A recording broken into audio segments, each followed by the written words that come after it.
बिस्मिल्लाहिर्रहमानिर्रहीम, अस्सलामुअलैकुम and a very good morning public में आपको खुश आमदीद कहेंगे। मैं हूँ अर्मिला हसन। उम्मीद करते हैं आप बिल्कुल ठीक ठाक होंगे, आपकी सुबह अच्छी हुई होगी। आज मेरी सुबह में मुझे बहुत अच्छा, वो समटाइम्स ऐसा होता है ना कि आप जब दिन स्टार्ट कर रहे होते हैं तो कोई भी चीज़ आपकी फेवर में नहीं जा रही होती है और कुछ ना कुछ ऐसा काम ख़राब हो रहा होता है कि हम कहते हैं आय हाय दिन का आगाज़ ही बड़ा बुरा हुआ है। सो आज it was one of those days जब मुझे लग रहा था कि मेरा दिन का आगाज़ अच्छा नहीं हुआ। उसके बहुत सारे फैक्टर्स थे। हम सबको कहीं ना कहीं फ़ोन की या इन चीज़ों की आदत होती है और आज मैंने जैसे सुबह मैं उठी तो मेरा फ़ोन नहीं चल रहा था। आई डोंट नो वाई, क्यों नहीं चल रहा था। फिर मैं यहाँ पे आई तब भी नहीं चल रहा था। तो अब फ़ोन के बगैर मुझे अपनी ज़िंदगी बिल्कुल खाली खाली लग रही है। ये सिर्फ मेरा मसला नहीं है, बहुत सारे लोगों का मसला होता है कि आपकी फ़ोन पे आप इस कदर डिपेंडेंट हैं। और जो हम सोशल मीडिया या फ़ोन के हवाले से बात करते हैं ना कि गैजेट डिटॉक्स हमने करना होता है समटाइम्स, कि आप गैजेट से थोड़ा दूर रहें, चाहे वो लैपटॉप है चाहे वो चीज़ें हैं, लेकिन वो बड़ा मुश्किल काम है। आई रियलाइज़ टुडे सुबह सुबह जब मेरा फ़ोन नहीं चल रहा था और मैंने बिल्कुल कोई अपडेट नहीं ली क्या हो रहा है दुनिया में। बट स्टिल जी, एज यूजुअल न्यूज़पेपर है हमारे पास, ख़बरें हैं, बहुत सारी ऐसी चीज़ें आप डिस्कस भी करेंगे। आज 9 मई को भी हम के हवाले से भी बात करेंगे और ज़ाहिर है बड़ा अफसोसनाक दिन है। और जो आप कह लें कि हिस्ट्री के अंदर ऐसा दिलखराश सानिया कह लें, एक वाक़या कह लें जो एक स्याह बाप की हैसियत रखता है और जिसे शायद कभी भी हम भुला नहीं सकते हैं। सानिया 9 मई के हवाले से बात करें, 1 साल मुकम्मल हो गया। सदर मुमलिकत हों, वज़ीर आज़म हों, उन्होंने सानिया 9 मई को मुल्की तारीख का यौम स्याह करार दिया है। जबकि आसिफ अली जरदारी साहब ने भी इदारों के खिलाफ मुहिम पर इज़हार अफसोस किया है और वादा है फिर कभी 9 मई नहीं होगा, ऐसा प्राइम मिनिस्टर शहबाज शरीफ साहब ने भी खुसूसी पैगाम जो जारी किया उसमें कहा है। जबकि बानी PTI ने अडियाला जेब में जो सहाफ़ी हैं उनसे गैर रस्मी गुफ्तगू की और साथ साथ कहा कि वो क्यों 9 मई के वाक़यात की माफ़ी मांगे। माफ़ी तो उनसे मांगनी चाहिए। उनका साथ साथ ये भी कहना था कि 9 मई के जो वाक़यात हैं उनको उस वक्त उसका पता चला जब उन्हें सुप्रीम कोर्ट में पेश किया गया। दूसरी तरफ जी PTI और इस्टेब्लिशमेंट के दरमियान जो मुज़ाकरात की ख़बरें थी वो दम तोड़ गई हैं, क्योंकि हमने DGISPR की जो प्रेस कॉन्फ्रेंस देखी उस वक्त उन्होंने साफ साफ अल्फाज में कहा कि जो इंतशारी टोला है इससे किसी सूरत भी बात नहीं होगी।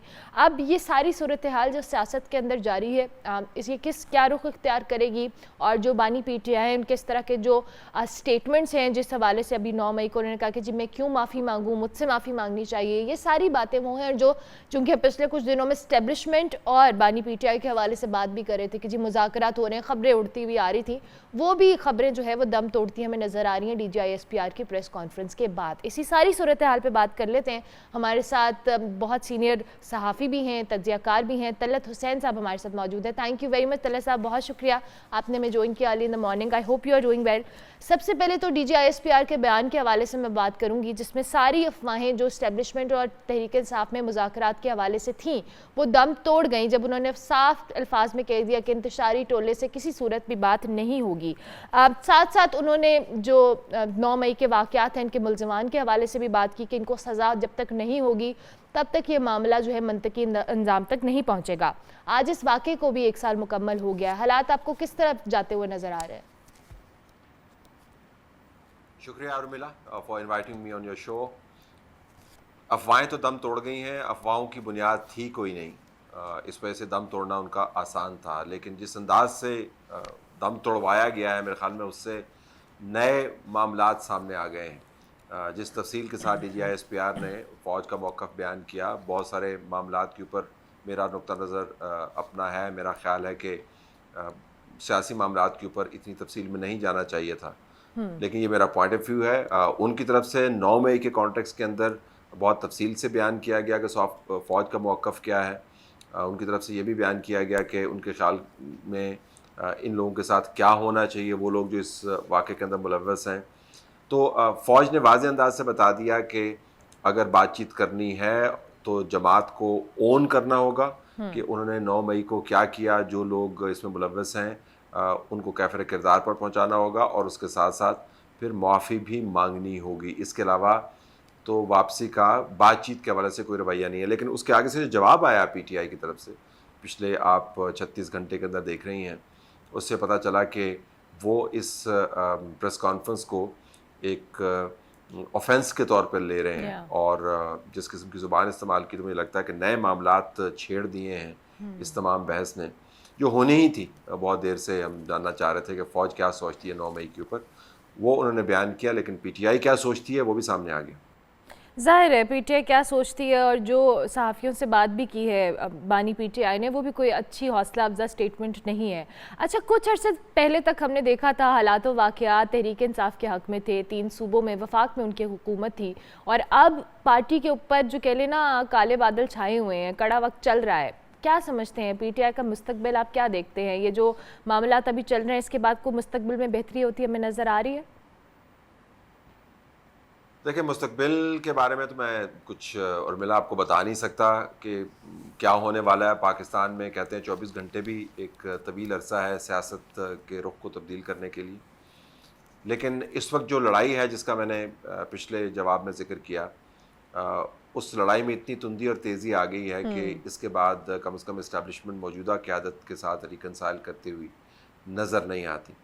इमरान खान की तरफ से जो ट्वीट किए गए हैं, जिस तफसील के साथ उन्होंने इल्ज़ामात को दोबारा से दोहराया है और संजीदा इल्ज़ामात हैं, जो तज़लीली तरीका इस्तेमाल किया गया है, जिस तरह हमाद अज़हर का अगर आप ट्वीट देखें, उसके बाद जो प्रेस कॉन्फ्रेंस की गई है उमर अयूब की तरफ से, या लतीफ़ खोसा ने जो बयान दिए, उसके बाद तो मुझे नहीं लगता कि इस्टेब्लिशमेंट के साथ उनके ताल्लुकात किसी तौर भी बेहतर होंगे। पीटीआई का ख्याल है कि उनको ज़रूरत नहीं है।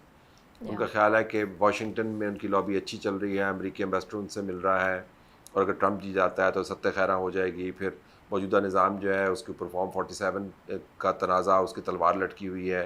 फिर खैबर पख्तूनख्वा में हमारी हुकूमत मौजूद है, हम अपोजिशन बड़ी तगड़े अंदाज से कर सकते हैं, जुडिशरी हमारे साथ है। तो उनके ख्याल में बहुत सारे फैक्टर्स मवाफिक हैं जिसकी वजह से वो ये लड़ाई मोल ले सकते हैं।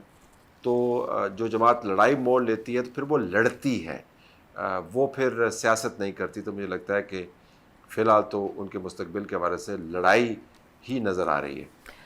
यानी मुस्तकबिल में आपको कोई अच्छे हालात और वाक़यात आपके पॉइंट ऑफ व्यू के मुताबिक जो उन्हें लग रहा है कि उनके हक़ में हैं, वो चीज़ें उस तरह से उनके हक़ में नहीं हैं। सर, पीटीआई के हवाले से अंदर जो अंदरूनी पार्टी में जो एक कॉन्फ्लिक्ट भी हमें नज़र आ रहा है, पीएसए के चेयरमैन की बात की जाए, शेर अफजल मरवत साहब के हवाले से नाम आया, फिर शेख वकास अकरम का नाम आ गया, उनको नामज़द कर दिया गया।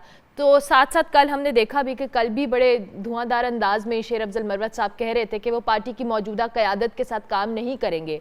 आपको क्या लगता है कि ये जो एक कंट्रोवर्सी है या एक जो कॉन्फ्लिक्ट है, ये शेर अफजल मरवत तक महदूद है, या इसके अलावा भी पार्टी के अंदर कुछ ऐसी चीज़ें हैं जो शायद नज़रअंदाज नहीं की जा सकती और एक कॉन्फ्लिक्ट की शक्ल इख्तियार कर चुकी हैं? शेर अफजल खान मरवत जो है, उनकी आमद पार्टी के अंदर इतनी ही हैरान कुन थी जितनी आमद के बाद उनकी उठान जो है, आमद तो थी बहुत सारे लोगों की, लेकिन उठान जो थी हैरान कुन है उतनी ही जितना आजकल उनका जो मिजाज है वो। उनको पहले तो ये बताया गया कि इमरान खान का चीता है, इमरान खान को अपने चीतों को शेरों की तरह ट्रीट करने की आदत है। वो डिस्पेंसेबल समझते हैं अपने वर्कर्स को। जो लोग उनके साथ नहीं खड़े होते या उनकी बात नहीं मान रहे होते या उनके पसंदीदा लोगों से सींग लड़ाते हैं, तो उनका अंजाम उनकी जमात में अच्छा नहीं होता। मुसलसल हमने देखा है। शेर अफजल खान मरवत का बड़ा पिक्यूलियर केस है। वो अपने आप को एक मरकज़ी कायद के तौर पे समझने लग गए, बड़े मकबूल होने लग गए। अब उनकी लड़ाई शिबली फराज के साथ हो गई है, उमर अयूब के साथ हो गई है।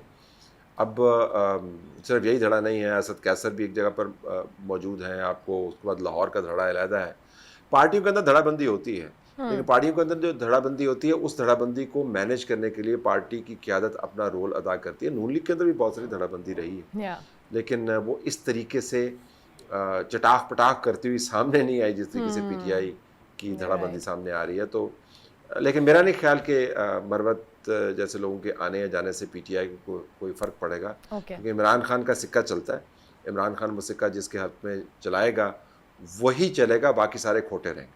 ठीक हो गया, बाकी सारे खोटे हैं। ठीक हो गया। सर, मुल्क में जब भी हुकूमत बदलती है कोई ना कोई एक नया बहरान भी सर उठाता है। अब की बार वैसे तो ये पहली बार नहीं है, इससे पहले भी माजी में हमने देखा है कि जब भी गंदम के हवाले से कोई ना कोई ऐसा बहरान सामने आया है, किसान सड़कों के ऊपर आए हैं। लेकिन आप चूँकि फैक्ट्स एंड फिगर्स को भी मद्देनज़र रखते हैं, आपकी सारी सहाफ़त उसमें मबनी है, अब जो हम मौजूदा सूरत हाल में ये किसान हम सड़कों पे नजर देख रहे हैं और जो गंदम का बहरान है, आप किसको कल्प्रिट समझते हैं कि किसका कसूर है कि किसानों को इस नहज तक पहुंचना पड़ गया कि वो सड़कों पे आए हैं अपने मुतालबात की मंजूरी के लिए?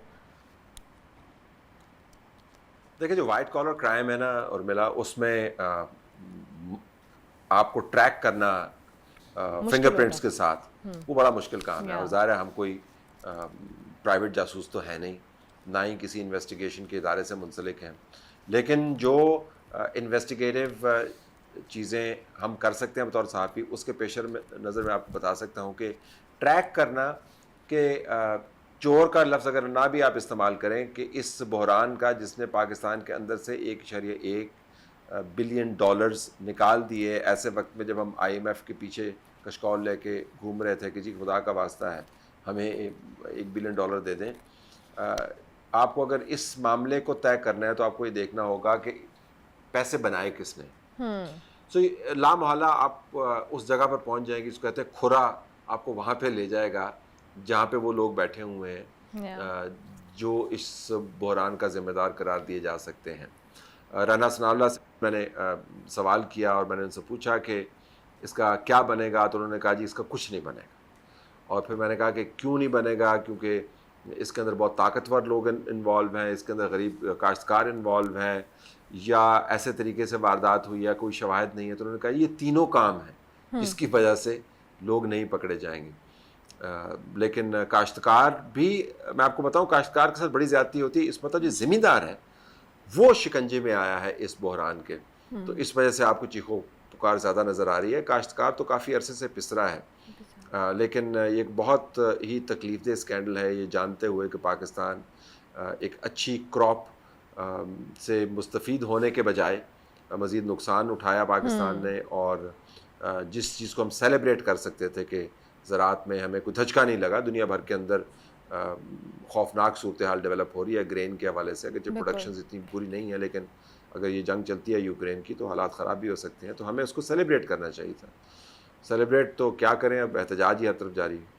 अनफॉर्चुनेटली हम सेलिब्रेट तो वाकई नहीं कर पा रहे कि एक बम्पर क्रॉप है, हम मुल्क एक ज़राई मुल्क है, हम उसमें उस चीज़ को सेलिब्रेट करते हैं, ना कि अब हम उन पे कंट्रोवर्सीज़ के ऊपर उन चैलेंजेस को निबड़े हैं। अच्छा जी, दूसरी जानिब इस हुकूमत के हवाले से भी तलत साहब आपसे ज़रूर मैं कमेंट चाहूँगी। 8 फरवरी को जो हुकूमत बनी, इसके मरकज़ी किरदार तो ज़ाहिर शहबाज शरीफ साहब हैं, फिर उनकी जो कह लें भतीजी हैं मरीम नवाज़ साहिबा, वो CM पंजाब भी हैं इस वक्त, और इसके साथ साथ नवाज़ शरीफ साहब, क्योंकि मुस्लिम लीग नून का जो वोट बैंक है या उनकी जो क़यादत रही है हमेशा है नवाज़ शरीफ साहब को लेकर, उनका जो वोट बैंक है बड़ा स्ट्रॉन्ग रहा है। इस मौजूदा सूरत हाल में पहले तो मैं कारकर्दगी के हवाले से जानना चाहूँगी कि आप prime minister, as a prime minister Shahbaz Sharif को कैसे देखते हैं, और CM के तौर पे मरीम नवाज़ साहिबा की कारकर्दगी कैसी है, और साथ साथ अब मौजूदा जो पार्टी की क़यादत है और साथ साथ पार्टी का एक अमल दखल है, उसमें नवाज़ शरीफ साहब की पोजीशन को आप किस तरह से देखते हैं? नवाज़ शरीफ का पार्टी में अमल दखल तो मेरे ख्याल में अगले 3 हफ्ते में सामने आ जाएगा। 11 मई को उनकी जनरल काउंसिल की मीटिंग है, उसके अंदर हमें तो यही बताया गया है कि ज़राए ने कि नवाज़ शरीफ की इलेक्शन बतौर पार्टी हेड वो कंप्लीट हो जाएगी। उसको फिर वो 28 मई जब वो न्यूक्लियर धमाकों की जो एनिवर्सरी होती है, बिल्कुल बिल्कुल, उसके साथ जोड़कर उनको दोबारा से लॉन्च करेंगे। तो नवाज़ शरीफ तो पार्टी के अंदर ज़्यादा मौसर रोल अदा करेंगे। पार्टी के कायद की हैसियत से पार्टी के अंदर तमाम फैसले उनकी जिम्मेदारी होगी, और उसके ज़रिए वो गवर्नमेंट की पॉलिसी पर भी असरअंदाज होंगे। शहबाज शरीफ साहब PDM की हुकूमत से कोई तवक्कुआत ज़्यादा नहीं थी, लेकिन उनके पास मेरे ख्याल में मैन पावर या वुमन पावर ज़्यादा थी, चॉइसेस ज़्यादा थी, लोग ठीक लगाए हुए थे, तो कुछ बदतरीन हालात में भी लड़खड़ाते लड़खड़ाते गिरे नहीं। अभी हम डिफ़ाइन नहीं कर सकते कि शहबाज शरीफ साहब की हुकूमत जो है वो कितनी उसकी कारकर्दगी अच्छी है, क्योंकि बहुत सारे मामलात को जोड़ा हुआ है कि सऊदीज़ की तरफ से इन्वेस्टमेंट आएगी, चाइनीज़ की तरफ से इन्वेस्टमेंट आएगी, और IMF के साथ। तो इनकी जो पॉलिटिकल फ़िलासफ़ी है वो ये है कि जब मुआशी तौर पर हालात बेहतर होंगे तो अज़ ख़ुद हमारी कारकर्दगी का डंका बजेगा।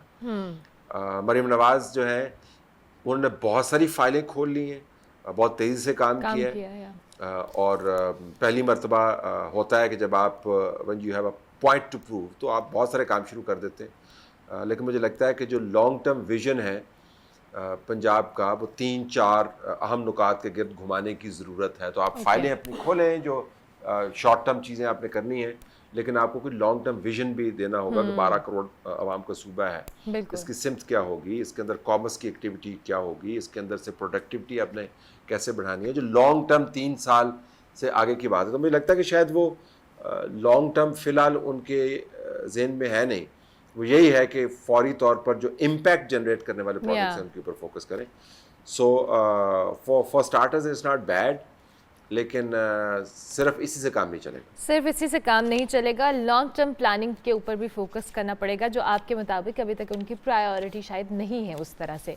अच्छा जी, पीपल्स पार्टी ने भी वफाकी हुकूमत में शामिल होने का फैसला किया है। जरदारी साहब आसिफा भुट्टो जरदारी को भी सामने लेकर आए हैं, बिलावल भी ऑलरेडी लीड कर रहे हैं। क्या लगता है कि अपनी पार्टीज, ऐसी पार्टीज़ की जिनकी हम बात करें, जिसमें मुस्लिम लीग नून है या पीपल्स पार्टी है, इसमें जो नौजवान क़यादत है, जिसमें हम बिलावल की बात कर रहे हैं, आसिफा की बात कर रहे हैं, या फिर मरीम नवाज साहिबा की बात कर रहे हैं, ये इसको लीड करेंगे, या जो वालिदैन ऑलरेडी इस वक्त सियासत के अंदर मौजूद हैं, जो पार्टियों को लेकर चल रहे हैं इतने अरसे से, वो ही इसके करता धरता रहेंगे? देखें, मैं ख़ुद हामी हूँ एक जवासाल मुल्क के अंदर, जवासाल क़यादत हर शोबे के अंदर। लेकिन आपको ये भी जहन में रखना होगा कि सिर्फ जवान होना ही क्वालिफ़िकेशन नहीं है, कम उम्र होना ही क्वालिफ़िकेशन नहीं है। एनर्जी लेवल आपका बेहतर होता है, एम्बिशन आप में ज़्यादा होता है, साल आपके पास अच्छे हैं तो आप वाक़तन अपने मुस्तकबिल के बारे में प्लान कर सकते हैं। लेकिन इसके साथ सलाहियत होना भी ज़रूरी है, विजन होना भी ज़रूरी है। ये तमाम के तमाम लीडरान जो हैं वो एक मिल में से निकल कर आए हैं, और उस मिल के अंदर से कामयाबी हासिल करने के लिए आप किसी विजन के ऊपर फोकस करना चाहिए। तो हमें ये भी देखना चाहिए कि जवां साल तो हैं, लेकिन बासलाहियत हैं या नहीं है। पीपल्स पार्टी ज्वाइन करेगी तो अपनी टर्म्स पे करेगी। मेरा अपना मानना यह है कि शहबाज शरीफ साहब के लिए मुश्किलात बढ़ेंगी हुकूमत के अंदर फ़ैसला करने में अहम मामलात के ऊपर, अगर पीपल्स पार्टी उनकी हुकूमत का हिस्सा बनी। लेकिन अभी तक तो ट्रेंड से ये पता चलता है कि हिस्सा बन जाएगी, ट्रेंड से पता लगता है। थैंक यू वेरी मच, बहुत शुक्रिया सर कि आपने हमें early in the morning join किया। तलत हुसैन साहब सीनियर सहाफ़ी तज्ज़ियाकार हमारे साथ मौजूद थे, मौजूदा सियासी सूरत हाल के ऊपर, जो तहरीक इंसाफ का मुस्तकबिल है, मुस्लिम लीग नून, या हम प्राइम मिनिस्टर साहब की बात करें हैं, CM पंजाब की बात करके उनकी कारकर्दगी के हवाले से अपना कॉमेंट दे रहे थे, और साथ साथ पीपल्स पार्टी की जो हुकूमत में शमूलियत है उसके हवाले से भी उन्होंने अपना तज्ज़िया दिया। हम ब्रेक लेते हैं, ब्रेक के बाद वापस आते हैं। आप देखते रहिए गुड मॉर्निंग पब्लिक।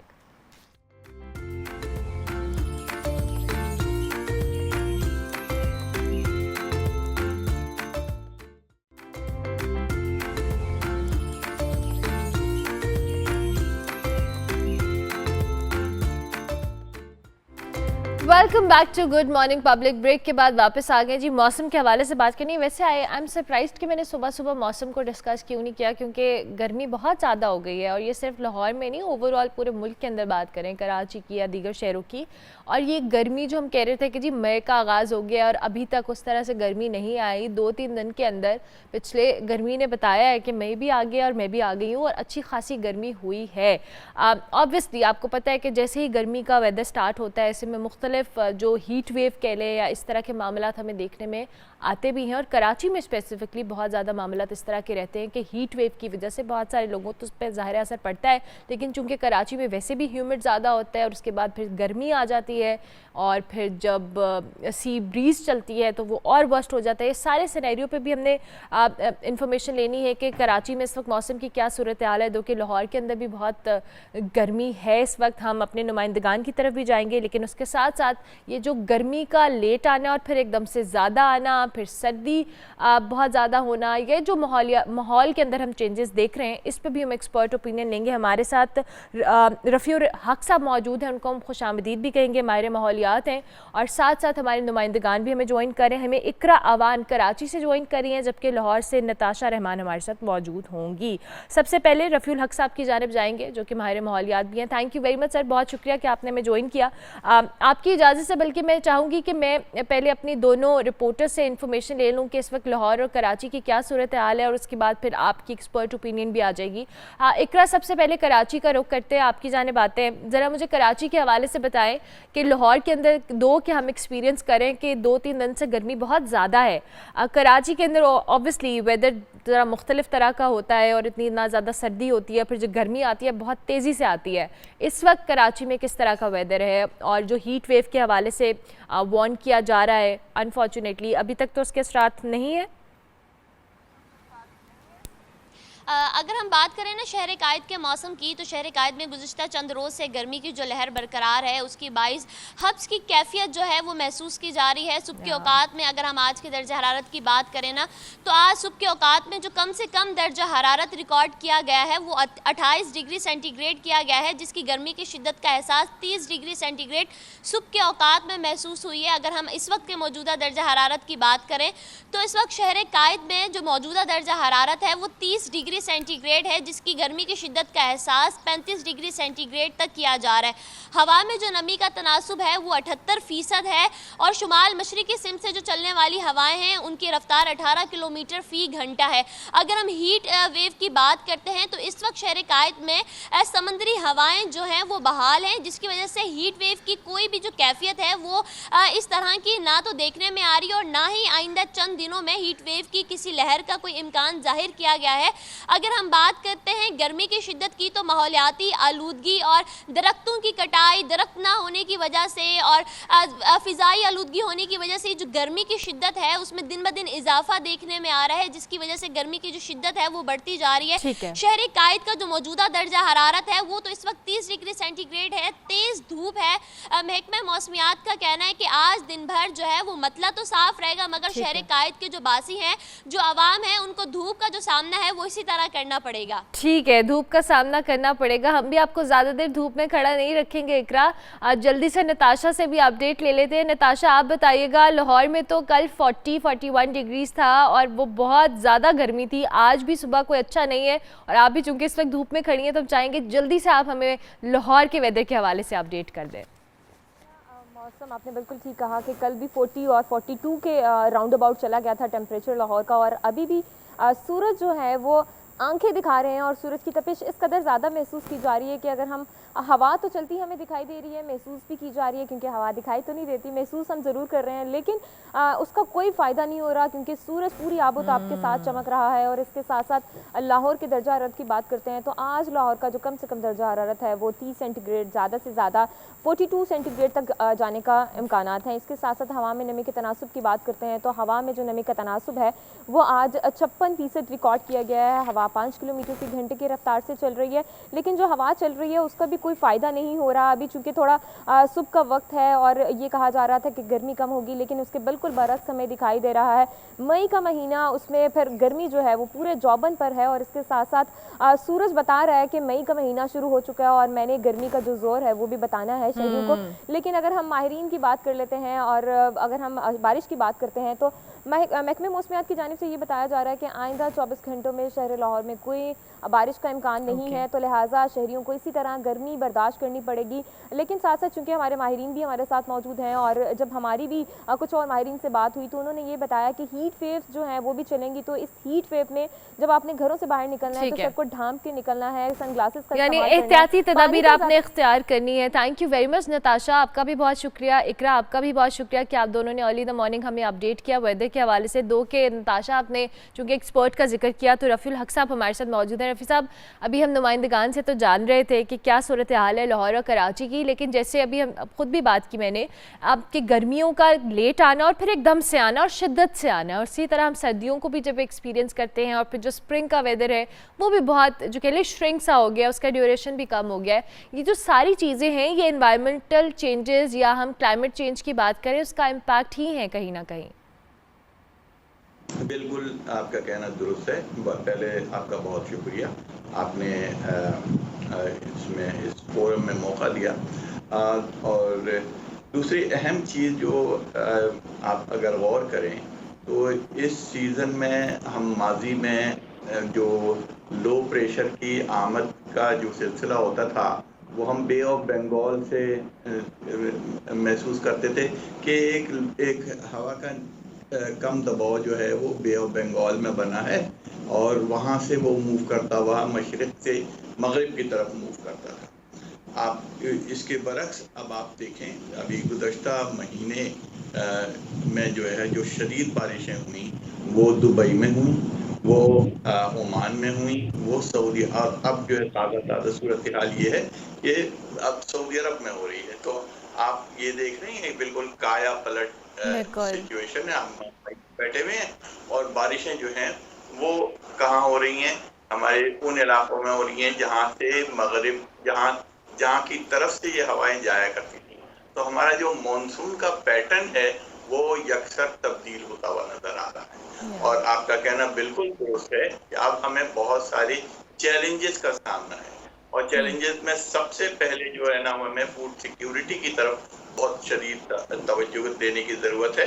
केपीके में इस बार गंदम की एक मुनासिब रकबा जो है वो बारिशों की नजर हो गया। अब जब ग्रेन तैयार होगा और उस वक्त बारिशें होने लगती हैं तो क्या होता है, वो ग्रेन मैच्योर नहीं होता है, सड़ जाता है। अच्छा रफ़ी साहब, आप बहुत अरसे से इस फील्ड में भी हैं, या आपने बहुत सारे वेदर्स देखे भी हैं आते हुए जाते हुए, दो कि अभी हम जिस तरह की एक्सपीरियंसेस देखते हैं या जिन चीज़ों को हम एक्सपीरियंस कर रहे हैं मौजूदा वक्त में, जिसमें हम स्मॉग देख रहे हैं क्लाइमेट के अंदर, या ग्लेशियर्स का बहुत तेज़ी से पिघलना है, सैलाबों का बहुत ज़्यादा आना है, फिर हम जो बारिशों की इंटेंसिटी है वो बहुत ज़्यादा हो गई है। मैं ज़रूर चाहूँगी कि आप अपने एक्सपीरियंस से, अपनी ऑब्जर्वेशन से बताएं कि आज से 20-30 साल पहले जब हम वेदर्स के अंदर चेंज देखते थे या बारिशें देखते थे या इस तरह की चीज़ें देखते थे, उस वक्त किस तरह की चीज़ें आपने एक्सपीरियंस की और अब उसमें क्या डिजास्टर्स किस्म का कोई चेंज आया है? देखिए, इसमें एक बहुत बड़ा जो रोल है वो एंथ्रोपोजेनिक एक्टिविटीज का है। यानी हम इंसान फी ज़माना ये क्लेम करते हैं कि हमने बड़ी तरक्की की, लेकिन हम कुदरत से दूर होते गए। उस तरक्की की हमने कीमत अदा की है। आप कराची ही की बात करते हैं, कराची जो है वो एक कंक्रीट का जंगल बन गया है। पहले चंद साल, समझिए कि 20 से 30 साल पहले 8% रकबा जो है एक तखमीने के मुताबिक सब्ज हुआ करता था। किसी भी शहर को सस्टेनेबल होने के लिए कम से कम उसका 25% रकबा जो है वो सरसब्ज हो, ताकि वहाँ के ऑक्सीजन की रिक्वायरमेंट और वेंटिलेशन की रिक्वायरमेंट को वो पूरा कर सके। ये एक तखमीना है। तो लेकिन हमारे पास 8% था, हम एरिड जोन में होते थे। अब 8% भी जो है वो नूर क्या हुआ कि वो 3% से भी नीचे हो गया, क्योंकि हमने तो दरख्त काट दिया। अब जब दरख्त काटे तो एक दरख्त को बड़ा होने में तो कोई 30 साल लगे ना, और 30 मिनट में हमने उसको काट दिया, तो उसकी जो प्लान रिप्लेसमेंट थी वो नहीं हो सकी। तो ये एक शहर जो है वो सब होने के बजाय कंक्रीट का जंगल बन गया। इसके नतीजे में और बुलंदो बाला इमारतें बन गई।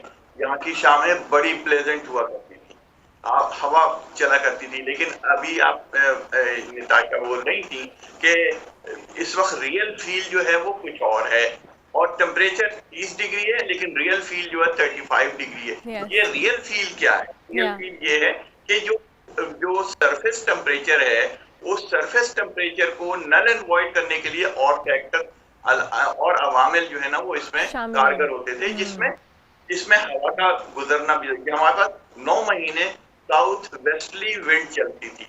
वो साउथ वेस्टली विंड जो है वो उसकी रफ्तार कम हो गई है, उसका जोर आबादी के इलाके में इसलिए कम हो गया कि हमने 18 और 25 मंजिला इमारतें बना दी हैं। तो यानी जो तरक्की या जिस इंफ्रास्ट्रक्चर को हम अपनी एक तरह से अचीवमेंट समझ रहे हैं, कहीं ना कहीं इस सब ने उसमें रोल प्ले किया है, जो अब हम क्लाइमेट को लेके चीज़ों को एक्सपीरियंस कर रहे हैं, और हमने इसके लिए कोई खातिर खा अभी तक इकदाम भी नहीं किए।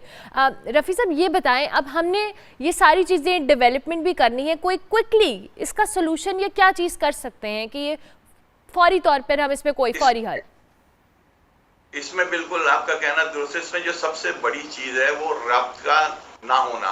एक महकमा दूसरे महकमे से कोई जो काम करता है वो रब्त में नहीं है, और ये रब्त का ना होना जो है ना किसी भी तरक्की को पायदार नहीं होने देती है। ठीक है। तो यानी अगर कोऑर्डिनेटेड रिस्पॉन्स होगा तो यकीनन अगर फर्ज कीजिए कि कहीं डेवलपमेंट हो रही है तो जो मुतल्लिका महकमा है जिसको शजरकारी करनी है, आप उसको पहले से मुतल्ला कर दें में यानी ताकि वो महकमों का आपस में राबता बड़ा ज़रूरी है, तभी चीज़ें बेहतर तौर पे हो सकती हैं। और ये क्लाइमेट चेंज एक बहुत बड़ा चैलेंज है और इसको हम इस तरह से इग्नोर नहीं कर सकते कि तरक्की करने के चक्कर में हम अपनी आने वाली जनरेशन्स के लिए माहौल को ख़राब कर दें।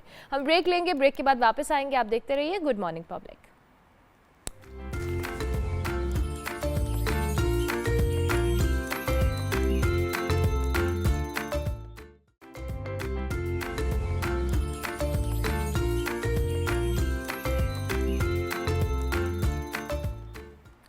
Welcome back to good morning public. Break के बाद वापस आ गए जी। अब जो डिस्कशन हम करने वाले हैं बड़ा इंपॉर्टेंट टॉपिक है और इस पे बात भी होनी चाहिए और स्पेसिफिकली उन पेरेंट्स के लिए बड़ा इन्फॉर्मेटिव होगा जिनको कहीं ना कहीं अपने बच्चों में कोई ना कोई बज़ाहिर तौर के ऊपर कमी लग रही होती है। आज हम SLD के हवाले से बात करेंगे, स्पेसिफिक लर्निंग डिसऑर्डर। ये क्या चीज़ है और ये एक ऐसा टॉपिक है, ये ऐसा इशू है जिस पे हम बात करेंगे तो उससे अंदाज़ा ये होगा कि हमारे इर्द गिर्द जो बच्चे हैं, हमारे घरों में बच्चे हैं, अगर कोई बच्चा स्लो है या उसको अंडरस्टैंडिंग फ़ौरन एक बात को अंडरस्टैंड नहीं कर रहा है या उस पर उसको टाइम लग रहा है उसको पिक करने में, तो आप उसको निकम्मा निकट्टू कहने की बजाय आप इस बात पे फोकस करें कि शायद उस बच्चे की जो लर्निंग पावर है वो आम बच्चों की निस्बत थोड़ी सी कम है, ये डिसऑर्डर है, ये क्या मसला है, इसको कैसे सॉर्ट किया जा सकता है। सो ये वो चीज़ें हैं जो शायद हमारे टाइम के ऊपर हमारे पेरेंट्स को उस तरह से आइडिया नहीं था, लेकिन अब चूँकि इन्फॉर्मेशन भी आपको मिलती है, वैसे भी डॉक्टर्स आपको अवेयरनेस के हवाले से काम करते रहते हैं, तो आज हमने स्पेसिफिक लर्निंग डिसऑर्डर पे बात करनी है क्या है आप, क्योंकि ज़ाहिर है इससे जब आप किसी बच्चे को डिस्करेज करते हैं और या उसको आप निकम्मा कहते हैं तो उसका जो कॉन्फिडेंस लेवल है उस टाइम के अलावा उसकी पूरी ज़िंदगी के लिए डिस्टर्ब हो जाता है, तो उससे भी हमने अपने बच्चे को बचाना है। इस पे बात करेंगे। हमारे साथ ज़ारा अली मौजूद है, हमारे नफ्सियात हैं। Thank you very much Zara, good morning, कैसी हैं आप? अल्हम्दुलिल्लाह मैं ठीक हूँ, आप बताएं कैसी हैं? बिल्कुल ठीक। ज़ारा, सबसे पहले तो ये SLD क्या है, हम थोड़ा सा अगर एक्सप्लेन करें अपने देखने वालों के लिए कि ये बेसिकली स्पेसिफिक लर्निंग डिसऑर्डर जिसे हम कह रहे हैं ये होता क्या है? बेसिकली स्पेसिफिक लर्निंग डिसऑर्डर जो है ये एक ब्रेन बेस्ड डिसऑर्डर है, ठीक है। इस जिसे हम न्यूरोलॉजिकल डिसऑर्डर भी कहते हैं। इसमें जो बच्चा होता है उसकी जो लर्निंग पावर होती है, जो लर्निंग कैपेसिटी होती है, वो बाकी बच्चों से जो है वो थोड़ी डिफरेंट होती है, कम होती है। जैसे कि ये एक ब्रेन बेस्ड डिसऑर्डर है। इसमें जो आप ये कह लेंगे जो बच्चा है उसकी जो ब्रेन की वायरिंग है वो एक नॉर्मल ब्रेन की वायरिंग से थोड़ी डिफरेंट है। ठीक है। तो इसमें बच्चे को कहाँ पर बेसिकली बच्चे को एकेडमिकली जो है वो इश्यूज आ रहे होते हैं। सिम्टम्स क्या है कि अगर हमें हमारे घर में कोई बच्चा है खुदा न खास्ता ऐसे जिसको ये ऐसा कोई मसला है कि वो स्लो है या वो उस तरह से पिक नहीं कर रहा चीज़ों को, सिम्टम्स क्या होंगे कि हमें बताएं कि इसको स्पेसिफिक लर्निंग डिसऑर्डर है? सबसे पहले जो है वो बच्चा उसकी जो है ना कॉम्प्रिहेंशन बहुत पुअर होगी। वो अगर आप उसको कुछ भी रीडिंग करवा रहे हैं तो उसको नहीं समझ आ रहा होगा कि वो क्या रीड आउट कर रहा है, वो क्या वो अंडरस्टैंड नहीं कर पाएगा। उसकी रीडिंग फ्लुएंसी, वो तोड़ के वर्ड्स को पढ़ेगा, तोड़ के वर्ड्स को एक्यूरेटली नहीं पढ़ेगा, वर्ड्स स्किप कर जाएगा और सबसे बड़ी बात वो पढ़ने से भागेगा। सब बच्चे पढ़ने से भाग रहे होते हैं। ये तो वो वाला सिम्टम्स आया जो आम हम पेरेंट्स के लिए मुश्किल होगा आइडेंटिफाई करना, क्योंकि बच्चे नॉर्मली स्टार्ट के अंदर स्ट्रगल करते हैं व्हेन दे आर रीडिंग या उस तरह की चीज़ें वो पढ़ रहे होते हैं और फिर पढ़ने से तो हर बच्चा ही भागता है, हम भी कहीं ना कहीं भागे हैं। सो इसके अलावा कोई ऐसी स्पेसिफिक चीज़ जो शायद फॉरन आइडेंटिफाई हो जाए उस बच्चे के? रिवर्सिबल बच्चों के होते हैं। अच्छा, जैसे बी को उल्टा लिखेंगे, अच्छा, ओके, डी को उल्टा लिखेंगे, कुछ वर्ड जैसे पी को क्यू लिख दिया, क्यू को पी लिख दिया। मैथमेटिक्स में अगर हम जाएंगे 2 को उल्टा लिख दिया, 5 को रिवर्सिबल मिरर इमेजेस होते हैं, उनको डायरेक्शंस का नहीं पता चल रहा होता कि उन्होंने अगर कॉपी इंग्लिश को स्टार्ट करना है तो लेफ्ट साइड से करना है या राइट साइड से करना है, ये उनको डायरेक्शंस में इश्यूज आ रहे होते हैं। अब बेसिकली जो स्पेसिफिक लर्निंग डिसऑर्डर है इसकी भी फर्दर टाइप्स हैं। ठीक है। जैसे हमारे पास डिसलेक्सिया आ जाता है, जिसके ऊपर बहुत बात भी होती है। डिसलेक्सिया में हमारा जो चाइल्ड होगा, जो हमारा बच्चा है, वो 3 चीज़ों के ऊपर जो है उसकी मेन सिम्टम्स हैं। एक उसकी रीडिंग फ्लुएंसी नहीं होगी, एक्यूरेटली वो रीड नहीं करेगा और वो कॉम्प्रीहेंड नहीं करेगा कि वो क्या पढ़ रहा है, वो उसको बिल्कुल अंडरस्टैंडिंग नहीं होगी। और डिसलेक्सिया में ही आप देखोगे कि उसमें बी और डी के रिवर्ड मिरर इमेजेस जो हैं वो आना स्टार्ट हो जाते हैं। बी उल्टा लिख दिया, डी उल्टा लिख दिया, डी को बी कर दिया, पी को क्यू कर दिया, सही। क्यू को पी कर दिया। इसी तरह से लर्निंग डिसऑर्डर में एक फर्दर हमारे पास टाइप आ जाती है डिस्ग्राफिया। डिस्ग्राफिया, जी। What is that? डिस्ग्राफिया में ये होता है कि बच्चे की राइटिंग जो होती है ना, उसमें उसको प्रॉब्लम आ रहा होता है। ठीक है। उसको नहीं पता चलता कि कहाँ पे उसने पंक्चुएशंस जो हैं वो करनी है, उसको कॉमा नहीं लगाना आता। सबसे जो मेन प्रोमिनेंट उसका सिम्टम होगा वो ये होगा कि बच्चा स्पेस नहीं देता। एक ही गो में उसने, अगर द डॉग इज वाइट है तो वो विदाउट स्पेसिंग ठीक है, वो एक ही वैसे गो में लिख मुझे देगा। लग रहा है कि हमारे टाइम पे हम सबको कहीं ना कहीं मसले रहे हैं और हम आइडेंटिफाई नहीं कर। मुझे याद है कि मेरी बहन इसी तरह से मिला के लिखती थी लाइंस को, और मेरी जो हमारी अम्मी थी या जो भी हमें पढ़ा रहा होता था उनको ये प्रॉब्लम होता था कि ये आपने ज्वाइन करके क्यों लिखा Exactly. है। उस वक्त तो आइडेंटिफाई नहीं हुआ था। ऐसा ही है। अब that's वही कि interesting. जैसे जैसे आपके पास अवेयरनेस आती जा रही है, अभी भी 90% जो है हमारे स्कूल्स में ये इस चीज़ के ऊपर अवेयरनेस नहीं है तो टीचर्स के पास। अब ये ठीक है, हमने बताया कि अब अगर आपके बच्चे को ये मसला है पढ़ने के अंदर, लिखने के अंदर, या वो रिवर्सल कर रहा है, जो भी मसला है, अब उसको आइडेंटिफाई हो गया करना क्या है, उसका कॉन्फिडेंस कैसे हो, उसकी ये चीज़ को ठीक कैसे किया जाए। इसके लिए basically you have to go to the firstly clinical psychologist. अच्छा, ओके। ठीक है, वो आपको एक प्रॉपरली बच्चे की एक फॉर्मल और इनफॉर्मल असेसमेंट्स करते हैं, ठीक है। जिसमें उनको सिवियरिटी लेवल, इसमें भी सिवियरिटी लेवल्स होते हैं। ठीक है। इनिशियली हमें नहीं पता चलता, ग्रेडिंग बढ़ती जाती है, जो आपका डिसऑर्डर है वो प्रोमिनेंट होता जाता है। ठीक है।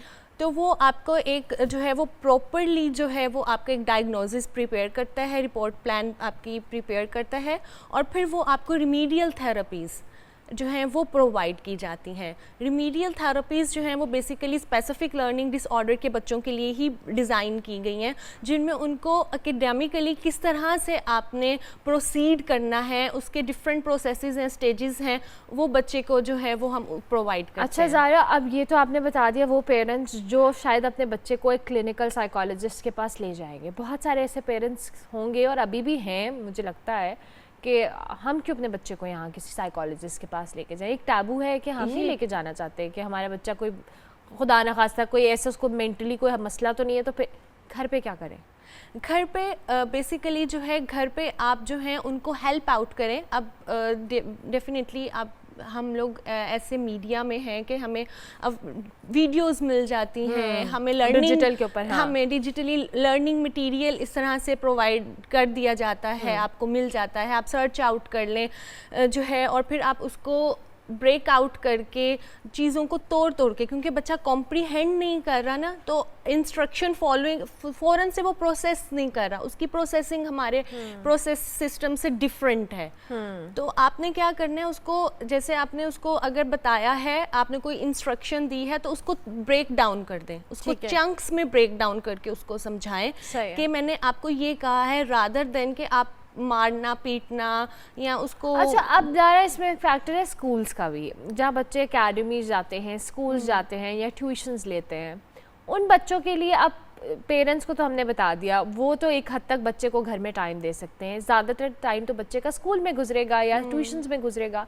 टीचर्स को ऑब्वियसली इस चीज़ का पहली बात पता नहीं है, अगर पता भी है तो उनको इसके हवाले से पता नहीं कि उन्होंने क्या बच्चे को किस तरह से ट्रीट करना है। तो क्या ट्रेनिंग हो सकती है और होनी चाहिए? क्या टीचर्स की भी क्लासरूम्स में जो बच्चों को पढ़ा रहे हैं कोई एक प्रॉपर सिस्टम हो जिसके तहत आइडिया हो कि जी बच्चा आइडेंटिफाई हो गया कि इसको ये मसला है, अब इसको इस तरह से टैकल करना है आपने? बिल्कुल, बेसिकली जो हमारे स्कूल्स हैं, जो हमारा एजुकेशनल सिस्टम है, इन लोगों को भी चाहिए कि काउंसलर्स और साइकोलॉजिस्ट जो हैं वो उनकी हायरिंग स्कूल में होनी चाहिए, स्कूल काउंसलर्स की, स्कूल साइकोलॉजिस्ट की, जिनके पास अब क्योंकि एक टीचर है उसके पास एक क्लासरूम में 20 to 25 स्टूडेंट्स हैं, वो डेफिनेटली एक बच्चा जिसको इशू आ रहा है वो उसके ऊपर उस तरह से फोकस नहीं कर सकती।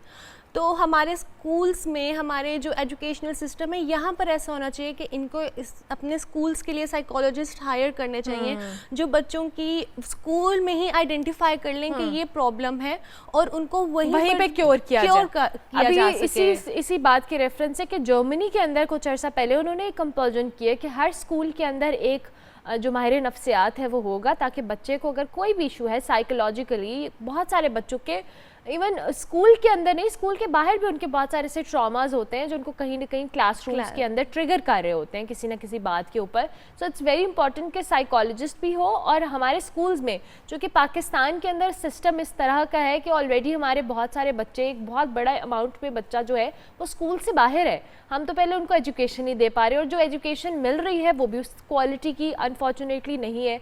तो ऐसे में बच्चों की जो मेंटल हेल्थ है वो भी बड़ा असरअंदाज हो रही है। बिल्कुल ऐसा ही है। अब ये बच्चे डेफिनेटली क्लास में उस तरह से वर्कआउट नहीं कर पा रहे होते, बोर्ड से कॉपी नहीं कर पा रहे होते, पीछे रह जाते हैं, तो बुली भी होते हैं। हाँ, फिर टीचर भी बुली कर रहे होते हैं और बच्चे क्लास फेलोज भी बुली कर रहे होते हैं। फिर अब आप देखें कि वो एक तो डिसऑर्डर उस बच्चे को ऑलरेडी है, फिर उसके साथ उसके डिफरेंट इश्यूज स्टार्ट हो गए ना। सोशली वो इनएक्टिव होना स्टार्ट कर देगा, कॉन्फिडेंस सारा शटर हो गया, सेल्फ एस्टीम लो हो जाती है बच्चे की, कॉन्फिडेंस बिल्कुल खत्म हो जाता है, बुली हो रहा है।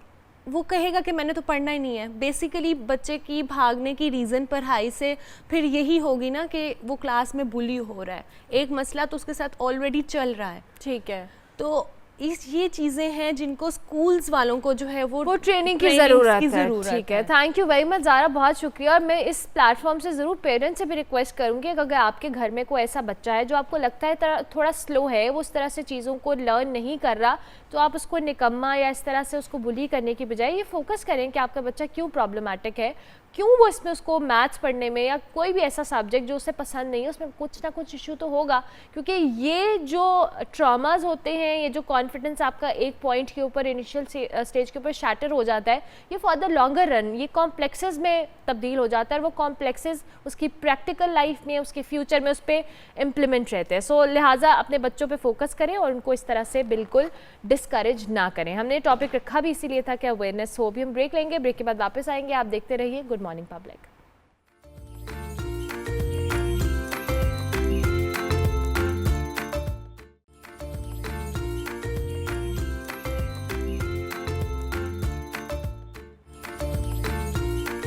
Welcome back to good morning public. Break के बाद वापस आ गए जनाब। चूँकि स्किन को लेकर आपकी अच्छी स्किन होना, अच्छे बाल होना, आपकी ओवरऑल जो ना कॉन्फिडेंस है उसको बहाल करते हैं। और इन जनरल हम जब सोशल मीडिया के ऊपर, टीवी के ऊपर मुख्तलिफ लोगों को देखते हैं तो हम सोचते हैं कि वाओ ये कितने परफेक्ट हैं, इनके बाल कितने अच्छे हैं, इनकी स्किन कितनी फ्लॉलेस है, इनके बहुत सारी ऐसी चीज़ें हैं, नाक कितना परफेक्ट कैसे है।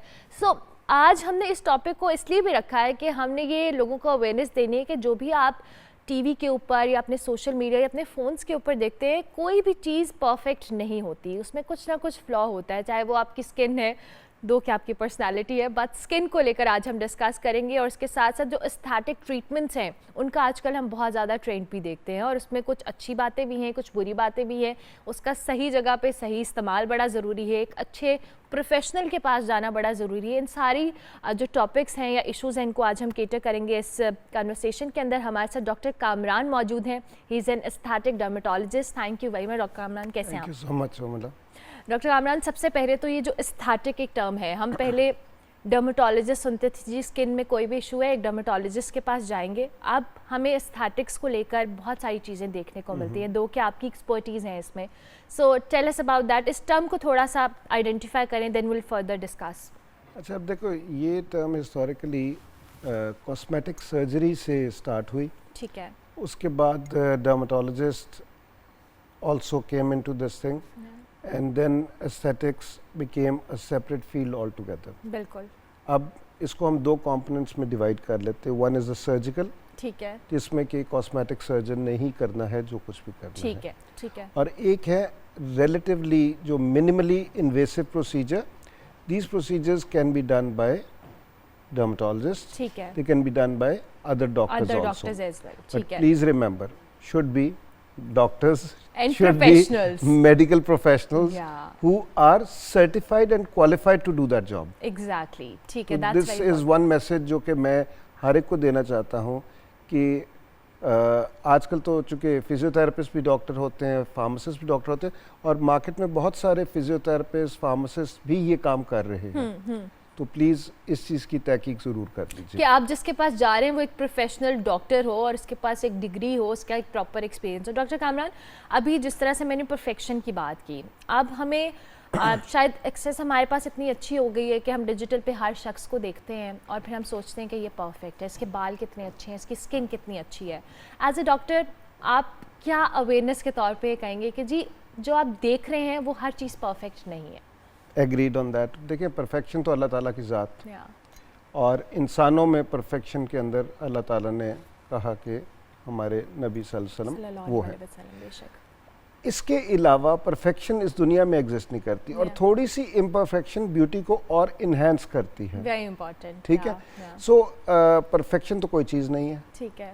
और अनफॉर्चुनेटली हम एज इंसान परफेक्शन की तलाश में रहते हैं। हम एक प्रोग्राम कर रहे थे ऑन डिफरेंट पीपल, जो जिसके पास जो चीज़ नहीं होती ना वो उसका तालिब होता है। ठीक है। और दूसरे के पास वो चीज़ होती है लेकिन वो किसी और चीज़ का तालिब होता है। तो इसलिए ये जो है ये जस्तजू तो चलती रहेगी।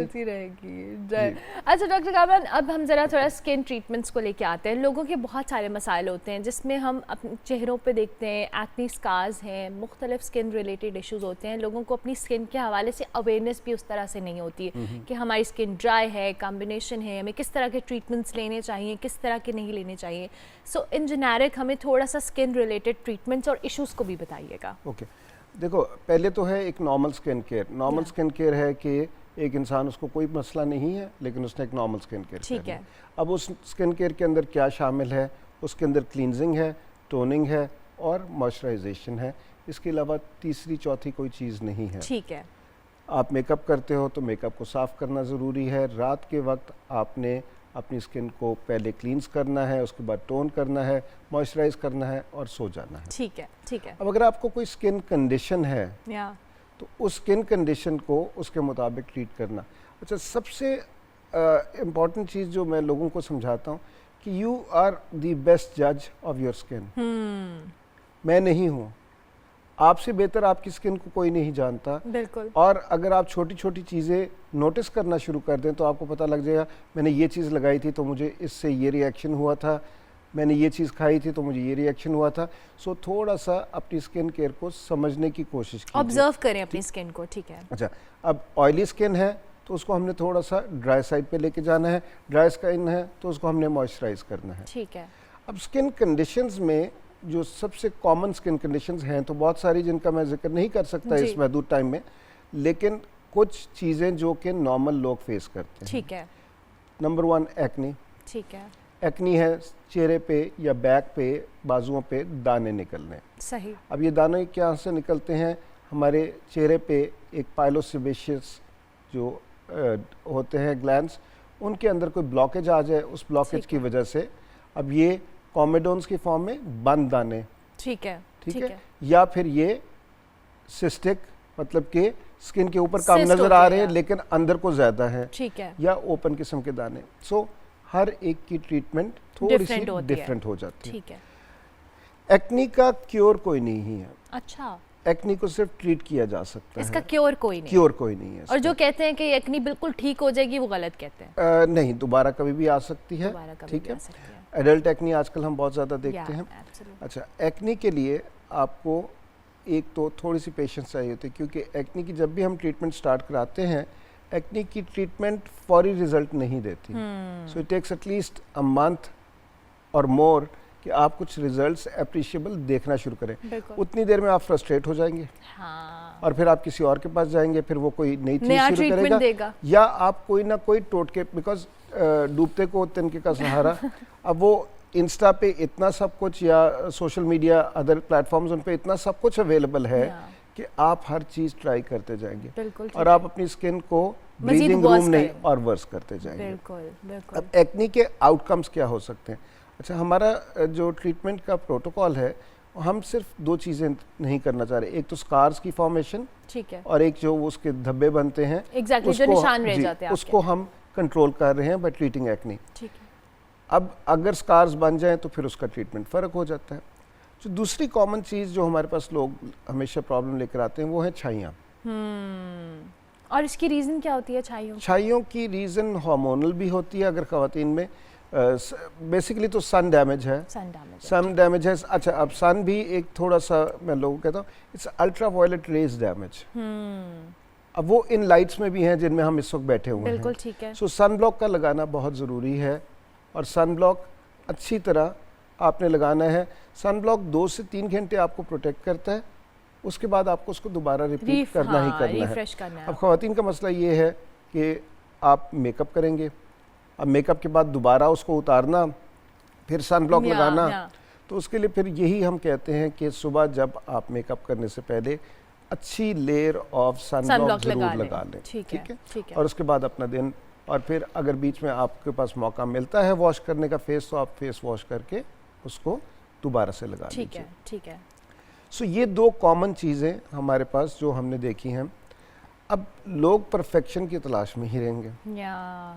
अब जिसको जो चीज़ बॉदर कर रही होगी उसको वो चीज़ बॉदर कर रही होगी, दूसरे बेशक उसको कहते भी रहें कि आपके लिए ये चीज़ इतनी मैटर नहीं करती, it won't matter to that person. वो इंसान उस जो उसकी एक इनसिक्योरिटी है उसको लेके उसने ज़िंदगी गुजारनी है। Absolutely. And we need to help these people. We need to help those people. आपने अभी खुद एक्नी स्कार्स की बात की डॉक्टर कामरान, बहुत सारे लोगों के चेहरों के ऊपर मैंने देखा है कि इतने ज़्यादा वो शायद डैमेज कर चुके होते हैं अपनी स्किन के ऊपर, they don't even realise. Over the counter products का इस्तेमाल बड़ा कॉमन है कि अब मुख्तलिफ ब्रांड्स आ गए हैं ऑनलाइन, जैसे आपने कहा, या ओवर द काउंटर किसी फार्मेसी पे कि जी हमें ये क्रीम चाहिए।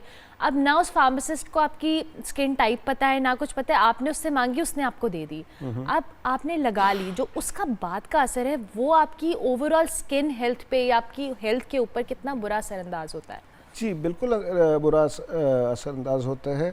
अब जहाँ तक आपने फार्मासिस्ट की बात की, बेसिकली फार्मासिस्ट का काम है आपको दवाई देना उसके दवाई का तरीका समझाना, और उसके अगर कोई साइड इफ़ेक्ट्स हैं और वो सारा कुछ, दवाई लिखने का काम जो है वो डॉक्टर का है। बिल्कुल सही, यू आर सो राइट।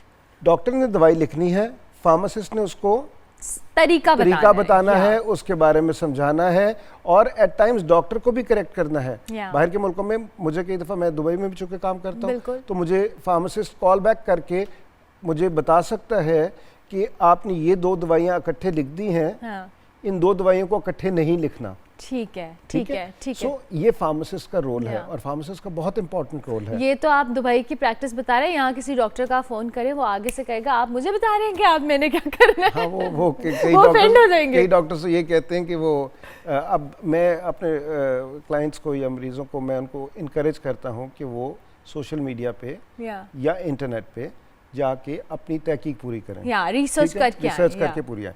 मैं उनको कई दफ़ा उस वक्त ट्रीट करता भी नहीं, मैं वापस भेज देता हूँ। अच्छा। मेरे कुछ ऐसे कोलीग्स भी हैं जो कहते हैं कि जी अगर आपने इंटरनेट पे जाना है फिर इंटरनेट से इलाज कराएं, हमसे ना कराएं। ठीक है, दे गेट ऑफेंडेड। बट हमें इस हकीकत को तस्लीम करना है कि आजकल के लोगों की ज़रूरतें क्या हैं। आजकल की आप जो जनरेशन हो, आपकी जनरेशन एक डिफरेंट टाइम में, आपसे अगली जो जनरेशन आ रही है ना, वो उससे भी ज़्यादा कि क्या होने वाला है। उनको उनके मुताबिक एक्सेप्ट करना है, ना कि हम उनको ये बताएं कि मेरे वक्त में ये होता था और मेरे वक्त में ये नहीं होता था। वो आप नहीं कर सकते। आप उनको उनके मुताबिक ट्रीट करें। ठीक है। उनको सोशल मीडिया पे भी जाने दें, उन्हें कहें कि आप सब कुछ पढ़ें, वापस आएँ। अब ये आपका रिलेशनशिप, कॉन्फिडेंस आपने उनके ऊपर छोड़ना है कि आपके पास वापस आएँ और आके आपसे सारी चीज़ें ओपनली कैंडिडली डिस्कस करें। दूसरा जो एक बड़ा मसला है वो है टाइम का। you're so right. अच्छा डॉक्टर कामरान, क्विकली हमें फेशियल्स को लेके भी हर कोई हर तरह का फेशियल करा लेता है और उसे नहीं पता होता कि बाद में क्या होता है। I had the worst experience, और मुझे भी ठीक डॉक्टर कामरान ने किया था। इस फेशियल को लेकर, क्योंकि जाहिर है मैं ज़रूर चाहूँगी कि मेरे साथ ऐसा एक्सपीरियंस हुआ है और भी बहुत सारी लड़कियाँ हैं जिनको नहीं आइडिया होता, उस हवाले से भी बताइएगा। अच्छा, फेशियल्स जो हैं वो बेसिकली फेशियल के नाम से ही आपको अंदाज़ा हो जाता है कि एक तो इनका इफेक्ट थोड़ी देर के लिए होना है। इन्होंने स्किन को क्लींस करना, हाइड्रेट करना है, ग्लो देना है। इसके अलावा चौथा कोई काम फेशियल नहीं करता। जो आपको कहते हैं ना आपकी स्किन गोरी हो जाएगी, आपका कुछ नहीं होता। लोग ऐसे भी कहते हैं कि जी छाइयाँ खत्म हो जाएंगी, एक्नी के स्कार्स खत्म हो जाएंगे। मुझे नहीं समझ आती कि वो क्यों झूठ बोलते हैं। खैर मुझे समझ तो आती है, लेकिन मतलब इसका लॉजिक क्या है? अब इशू ये है कि जो प्रोडक्ट्स यूज़ हो रहे हैं आपकी स्किन ने उसके साथ रिएक्ट करना है, या जो मशीन के प्रोब्स हैं आपने मशीन ने उनके साथ रिएक्ट करना है। मशीन के प्रोब्स आपको मैकेनिकल ट्रोमा दे सकते हैं, लेकिन जो केमिकल्स यूज़ हो रहे हैं दोज आर द वंस, अगर उनमें से किसी के साथ आपको एलर्जी है। दूसरा, जब आपकी जो एक्नी एक्टिव हो उस टाइम पे अगर आप फेशियल करा रहे हैं तो उसको आप स्प्रेड करने के चांसेस भी ट्रिगर हो आपके सकती है पास वो। ज़्यादा है। एक्नी प्रोन स्किन है, उसमें फेशियल हो रहा है तो उसमें भी बहुत चांस होते हैं। तो प्रोडक्ट्स कौन से लगाए जा रहे हैं, that is very important.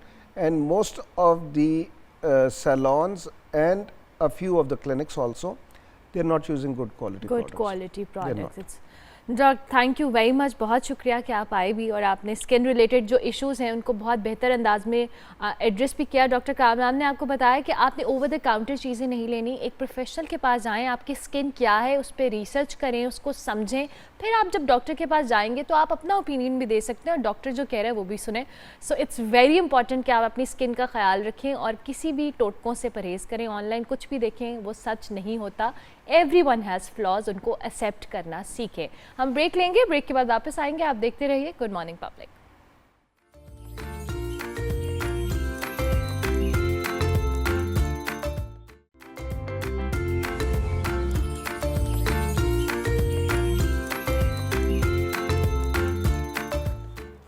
Welcome back to good morning public. Programme का बिल्कुल आखिरी हिस्सा है और बहुत दिनों से जब से हम शो कर रहे हैं हमने कोई म्यूज़िक की बात नहीं की है, दो कि हमने की है बीच में, लेकिन अब मुझे लगा है गैप ज़्यादा आ गया। सो आज हम म्यूज़िक को डिस्कस भी करेंगे, कुछ अच्छी मौसीकी सुनेंगे भी। हमारे साथ कामरान सिकंदर मौजूद हैं, is a singer, playback singer, TV host भी हैं, मुख्तलिफ फॉर्म्स के ऊपर होस्टिंग भी कर चुके हैं और अब म्यूज़िक को भी परसू कर रहे हैं। Thank you very much Kamran, कैसे हैं आप? ठीक ठाक? थैंक यू आपका, आपने मुझे बुलाया। अच्छा जी, थोड़ा सा अपने करियर के हवाले से बताएं, कब से आप सिंगिंग कर रहे हैं, कौन कौन से ऐसे प्रोजेक्ट्स हैं जिन पे आप काम कर चुके हैं? जी, मैंने तकरीबन कोई 12-15 साल से सिंगिंग कर रहा हूँ और प्लेबैक मैंने बहुत किया है।